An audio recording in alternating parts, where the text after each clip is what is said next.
ஜனவரி 3 மார்கழி 19 திருப்பாவை பாடல் 19 குத்து விளக்கெரிய ராகம் சஹானா. குத்து விளக்கெரிய கோட்டுக்கால் கட்டில் மேல் மெத்தென்ற பஞ்ச சயனத்தின் மேலேறி கொத்தலர் பூங்குழல் நப்பின்னை கொங்கை மேல் வைத்து கிடந்த மலர் மார்பா, வாய் திறவாய் மைத்தடங் கண்ணினாய், நீ உன் மணாளனை எத்தனை போதும் துயிலெழ ஒட்டாய் கான், எத்தனை ஏலும் பிரிவாற்ற கில்லாயால் தத்துவம் அன்று தகவேலோர் எம்பாவாய்.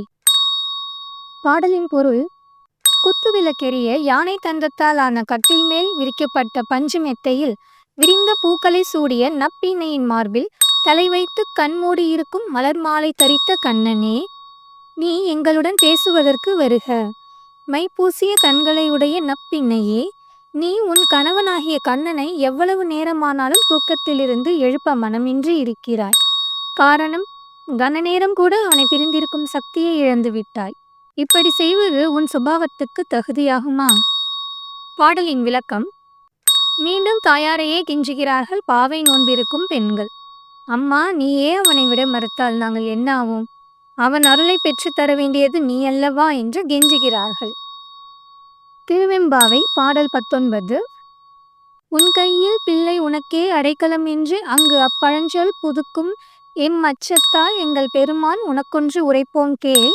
எம் கொங்கை நின் அன்பரல்லாதோர் தோள் சேரர்க, எம் கை உனக்கல்லாத எப்பணியும் செய்யர்க, கங்குல் பகல் எங்கண் மற்றொன்றும் காணர்க, இங்கு இப்பரிசே எமக்கு எம்கோன் நல்குதியேல், எங்கெழிலன் ஞாயிறு எமக்கேலோர் எம்பாவாய். பாடலின் பொருள்: உன்னிடம் கொடுக்கப்படும் என் மகள் உனக்கு மட்டுமே சொந்தமானவள் என்று ஒரு தந்தை தன் மகளை ஒருவனிடம் திருமணம் செய்து கொடுக்கும்போது சொல்லும் பழமொழி இருக்கிறது. அதன் காரணமாக எங்களை திருமணம் செய்வோர் எப்படி இருக்க வேண்டும் என்று உன்னிடம் கேட்கும் உரிமையுடன் விண்ணப்பிக்கிறோம். எங்களை தழுவுவோர் உன் பக்தர்களாக மட்டுமே இருக்க வேண்டும். எங்கள் கைகள் உனக்கு மட்டுமே பணி செய்வதற்கு அவர்கள் அனுமதிப்பவர்களாய் இருக்க வேண்டும். எங்கள் பார்வையில் உனக்கு பணி செய்பவர்கள் மட்டுமே தெரிய வேண்டும். பிற தீமைகள் எதுவும் பார்வையில் படவே கூடாது. இப்படி ஒரு பரிசை எம்பெருமானான நீ எங்களுக்கு தருவாயானால் சூரியன் எங்கே உதித்தால் எங்களுக்கு என்ன?